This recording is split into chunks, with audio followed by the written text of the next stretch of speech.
अक्सर लोग अक्सर ये गलती कर जाते हैं, अक्सर लोग अक्सर ये गलती कर जाते हैं, अपनी गलती पर वकील और दूसरों की गलती पर जज बन जाते हैं। सोच बदल जाती है, ख्यालात बदल जाते हैं, अलखाब अपने लिए तो आप, दूसरों के लिए तू बन जाते हैं। समझे? नहीं समझे? आइए समझा। तो मुल्ला नसीरुद्दीन की कहानी है, पहले इसको सुनिए। एक मर्तबा बारिश हो रही थी और मुल्ला नसीरुद्दीन अपने दरवाजे पर खड़े होकर बारिश का मजा ले रहे थे उसको देखकर। तो एक शख्स वहां से बारिश से बचते बचाते हुए जा रहा। तो मुल्ला नसीरुद्दीन ने उसे रोका, तो क्या कर रहे हो? तो शख्स ने बोला कि भाई देखते नहीं हुजूर बारिश हो रही है, अपने आप को बचा रहा हूँ। तो मुल्ला नसीरुद्दीन ने बोला, नादान, अल्लाह ताला की रहमत बरस रही है और तू उससे बच रहा है। तो ये सुनने के बाद शख्स बोला, हाँ बात तो सही है आपकी। फिर वो आराम से बारिश का मजा लेते हुए भीगते हुए चले गया। फिर कुछ दिन बाद वो शख्स बारिश में खड़ा होकर दरवाजे पे बारिश का मजा ले रहा था। उसी तरीके से मुल्ला नसीरुद्दीन बारिश में भीगते हुए जा रहे थे, बारिश से अपने आप को बचा रहे थे। तो फिर वो शख्स ने पूछा, हुजूर ये क्या कर रहे हैं? अल्लाह ताला की रहमत बरस रही है और आप इससे बच रहे हैं।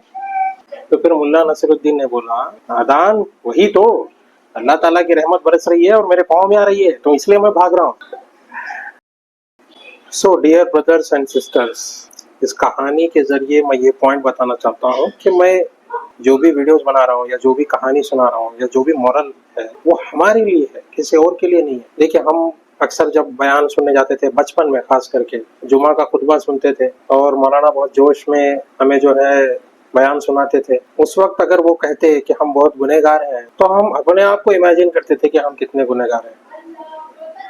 लेकिन आज हम जब बयान सुनने जाते हैं, जब वो बोलते हैं कि हम बहुत गुनहगार हैं, तो हम ये इमेजिन करते हैं लोग बहुत गुनहगार हैं, हम तो बहुत नेक। तो ये हमारी जो सोच है ना, हमें तरक्की करने नहीं दी। ये जो हमारी सोच है ना, हमें अच्छाई की तरफ बदलने नहीं दी। अगर हमारे हालात, हमारी कंडीशंस, हमें डेवलपमेंट करना है, अपने आप को इम्प्रूव करना है, तो हमें दूसरों की गलतियां को इग्नोर करके सबसे पहले अपनी गलतियां, अपनी कमजोरी, अपनी वीकनेस को पहचान कर उसे दूर करना पड़ेगा। जब कभी भी हम कोई हिदायत की बात सुने तो उस हिदायत को अपने लिए लाजिम पहले करें, बाद में दूसरों को उसके काबिल समझें। मतलब ये है कि देखिए, वही सिंपल सी बात है, हम गाड़ी में जा रहे हैं, हम जज ये करते हैं कि हम इतने खुदगर्ज होते हैं कि हम ये सोचते हैं कि हमारी गाड़ी निकल जाए, बस हमारी कम्युनिटी सही, हमारी जमात सही, हम सही, हमारा खानदान सही, सो ये हम ही सही है, बाकी सब बुराइयां सब दूसरों में नजर आती हैं। जिस दिन हम जो है अपने आप को क्रिटिकल एनालाइज करना शुरू करेंगे, अपने आप की गलतियां निकालना शुरू करेंगे, उस दिन हम सुधरना शुरू करेंगे। अब जब हम अपनी गलतियों को, अपनी कमजोरियों को पहचानेंगे ही नहीं,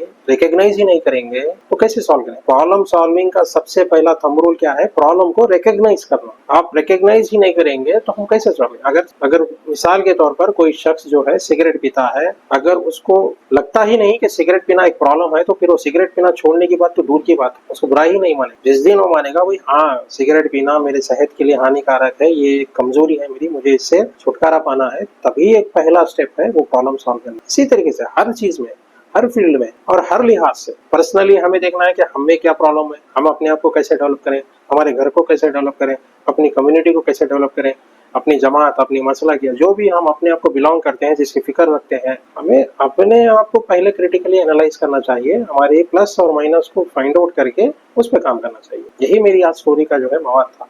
थोड़ा सा मजाकिया स्टोरी मैंने इस बार सुनाई। लास्ट टाइम भी मैंने एक वीडियो बनाई प्रोएक्टिवनेस पे, तो उसके जरिए भी मैंने यही बताने की कोशिश की कि जो बंदा प्रोएक्टिव होगा वही कामयाब होगा, जो कम्युनिटी प्रोएक्टिव होगी वही कम्युनिटी कामयाब होगी, जो कौम प्रोएक्टिव होगी वही कौम तरक्की करेगी। तो वो वीडियो आप इस लिंक को क्लिक करके चेक कर सकते हैं। आपको कैसी लगी ये वीडियो जरूर जरूर कमेंट करके बताइए, और अगर आपको अच्छी लगी तो आपके दोस्त अहबाब में, खासकर अपने बच्चों के साथ इस स्टोरी को शेयर कीजिए, वो जरूर एंजॉय करें।